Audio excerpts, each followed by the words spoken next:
Štai, šiandien pakalbėsime apie matricas. Matrica tai yra, principe, lentelė.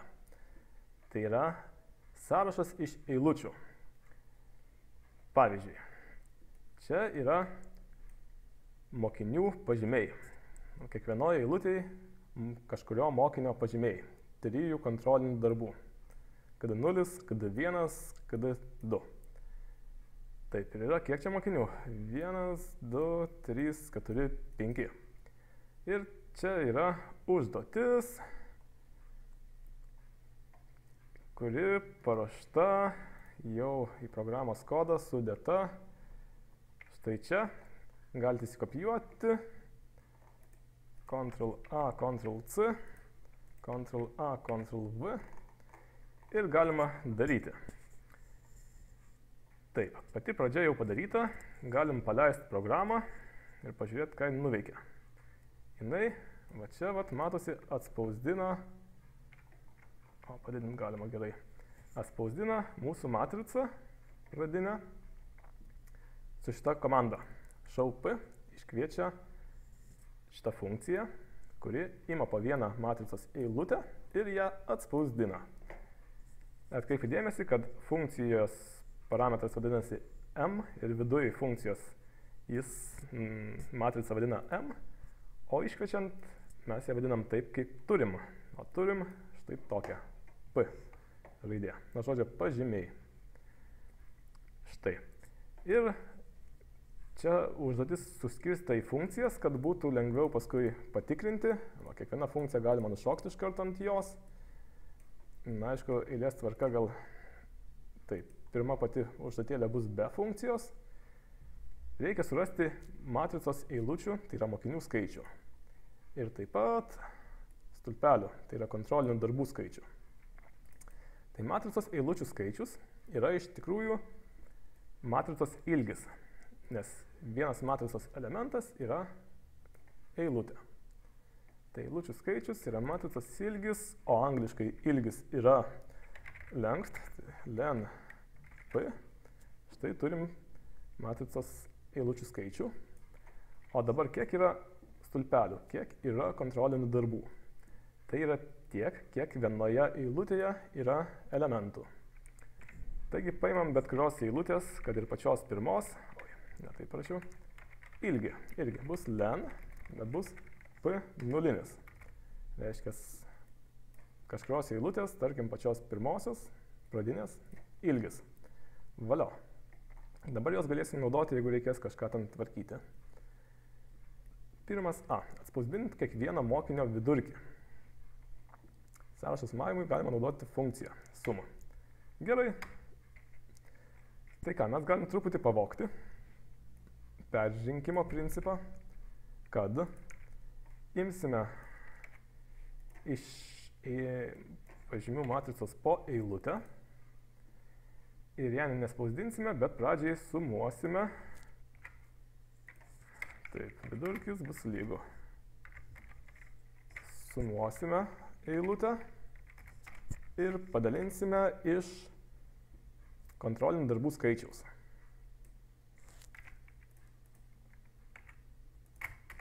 Taip. Galima būtų čia rašyti ir tiesiog ten. Gautųsi tas pats šiuo atveju. Tai kaip norim, taip darom. Ir tada atspausdinam.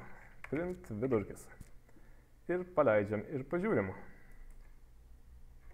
Taip, atspausdina. O, taip, ten buvo matrica, o čia vidurkiai.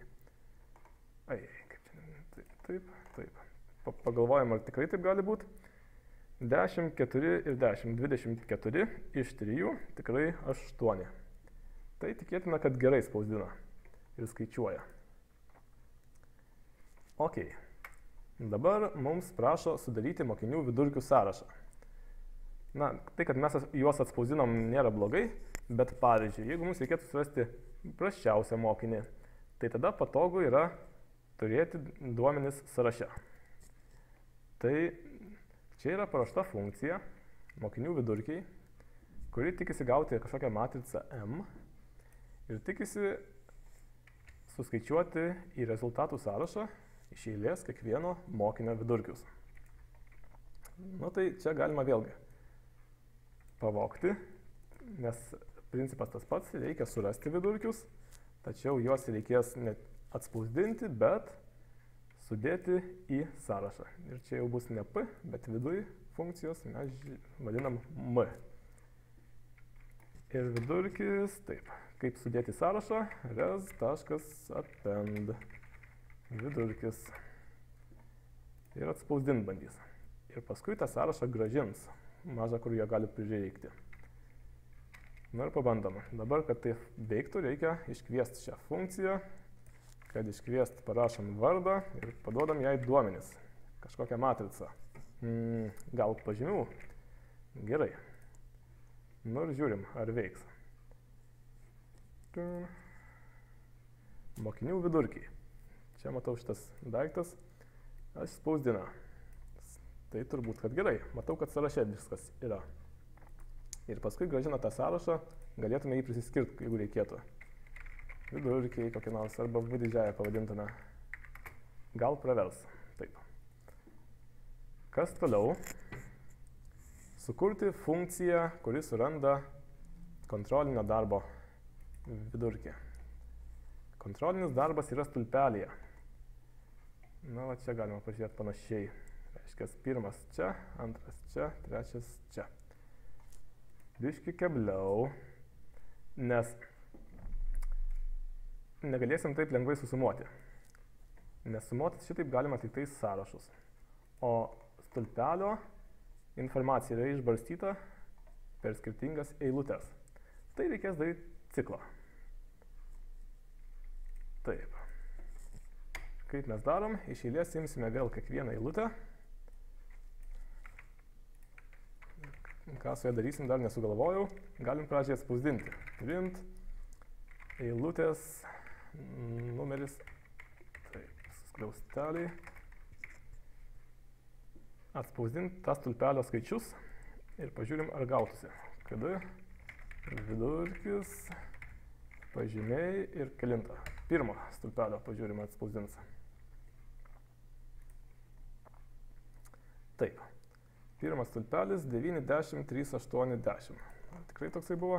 90, 380. Gerai, atspausdina. O jeigu būtų ne pradinio, nenodinio, tarkim to antrojo. Išsaugot siūlo. Nu, aišku, išsaugom. Matricos pažymiai. Tik išsaugom kur nors ramesnėje vietoje, kad ir Z diske.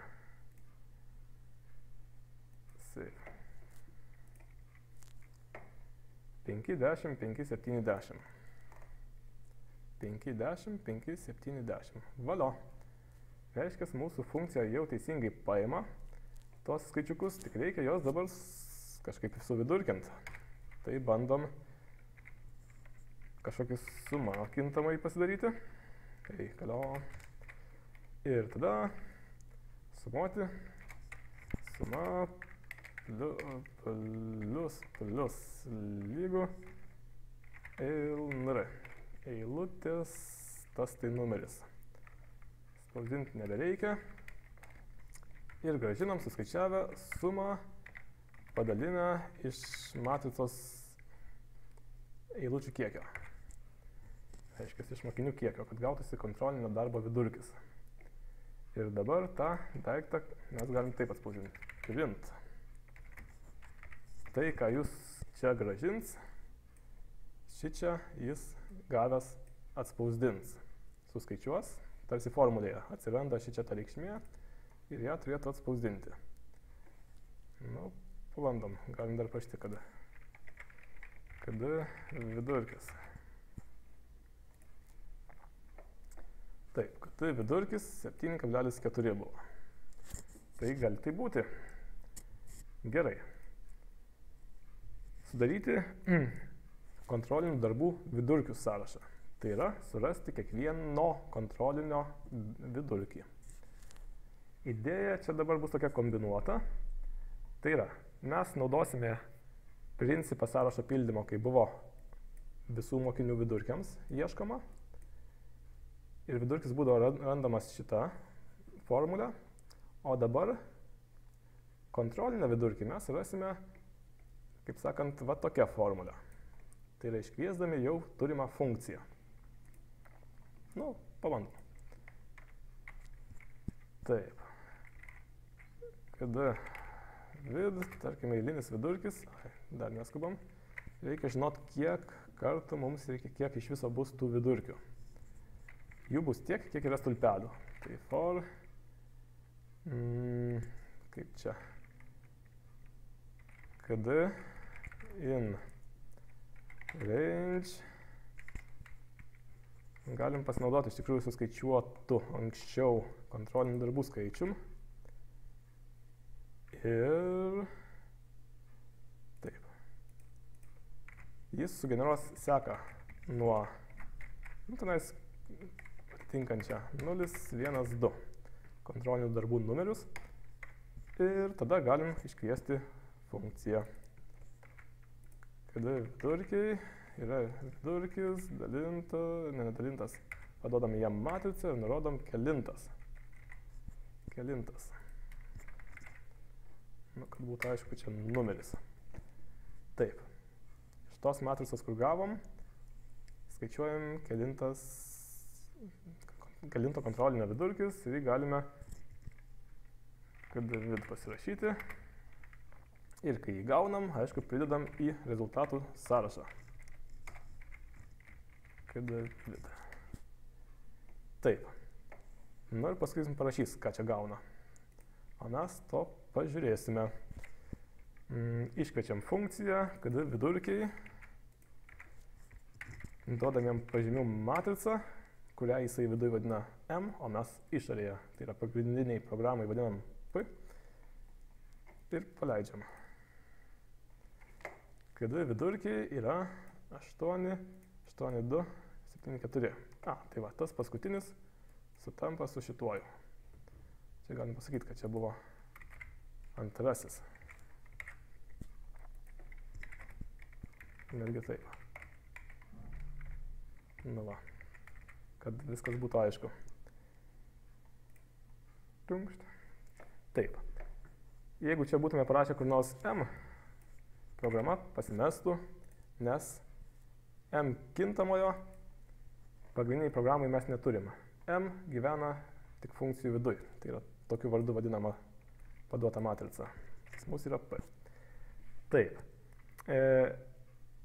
Ir tą grąžinamą rezultatą vėlgi galėtume kažkaip įsidėmėti ir naudoti, nes ta funkcija irgi grąžina sąrašą, kurį dar ir atspausdina, kaip matote šitą.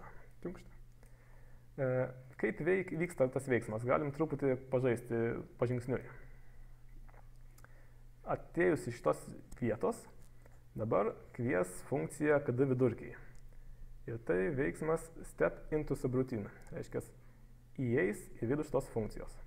Ir čia galima kažkur matyti, gal net tai parodys, va, matricos reikšmės.